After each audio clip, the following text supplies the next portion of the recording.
గౌరవ పెద్దలు రాష్ట్ర మంత్రివర్యులు తుమ్మల నాగేశ్వరరావు గారికి, ఎమ్మెల్యే నాగరాజన్న గారికి, చైర్మన్ అన్వేష్ గారికి, మధురానగర్ కాలనీ పెద్దలందరికీ, ఆర్గనైజర్స్ కి పేరు పేరున నా హృదయపూర్వక నమస్కారాలు తెలియజేస్తూ, మరి సమయం ఆసన్నం అవుతోంది, అందరూ జాగరూకతతో ఉండాల్సిన అవసరం ఉందని చెప్పి ఈ సందర్భంగా తెలియజేస్తా ఉన్నా.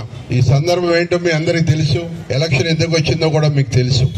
ఇవాళ రేవంత్ రెడ్డి గారు ముఖ్యమంత్రి అయినాక తెలంగాణ రాష్ట్రాన్ని అన్ని రంగాల్లో అభివృద్ధి పదంలో నడుపుతూ, ముఖ్యంగా అభివృద్ధి అంటే ఏంటో చూపిస్తూ, మరి హైదరాబాద్ మహానగరాన్ని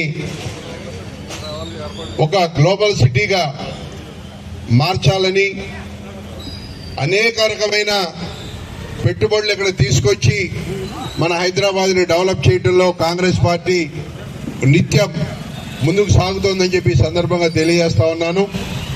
ఏదైతే అభివృద్ధి కోరుకునే మనం, ముఖ్యంగా మన మధురానగర్ అంటేనే మరి అభివృద్ధికి అందరూ చదువుకున్న పెద్దలు, మేధావులు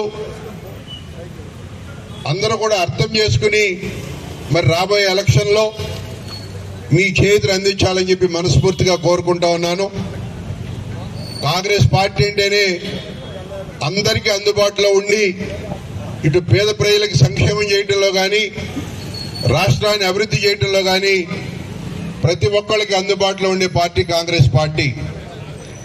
కాబట్టి దయచేసి అందరూ పెద్ద మనసుతో అర్థం చేసుకుని, మరి ఇక్కడున్న కాంగ్రెస్ పార్టీ అభ్యర్థి చక్కటి యువకుడు, విజ్ఞానవంతుడు, అందరినీ కలుపుకోయే మనస్తత్వంతో ఉన్నటువంటి మంచి కుర్రాన్ని చూసి కాంగ్రెస్ పార్టీ తరఫున పోటీ నిలబెట్టడం జరిగింది.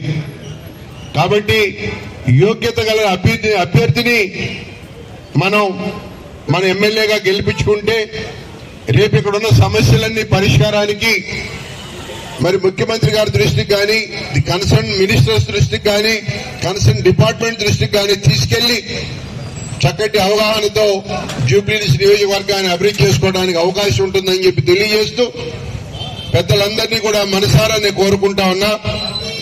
ఒక్కసారి మరి కాంగ్రెస్ పార్టీ ఇక్కడ జూబ్లీహిల్స్ లో గెలిస్తే మళ్లీ రాబోయే 10 తరాల వరకు కూడా ఎవ్వరికి ఇది లేకుండా అభివృద్ధి చేస్తామని చెప్పి సందర్భంగా తెలియజేస్తూ, అవకాశం కల్పించిన పెద్దలందరికీ నమస్కారాలు తెలియజేసుకుంటూ సెలవు తీసుకుంటా ఉన్నా. థ్యాంక్ యూ నాగార్జున రెడ్డి గారు. థ్యాంక్ యూ రమేష్ గారు.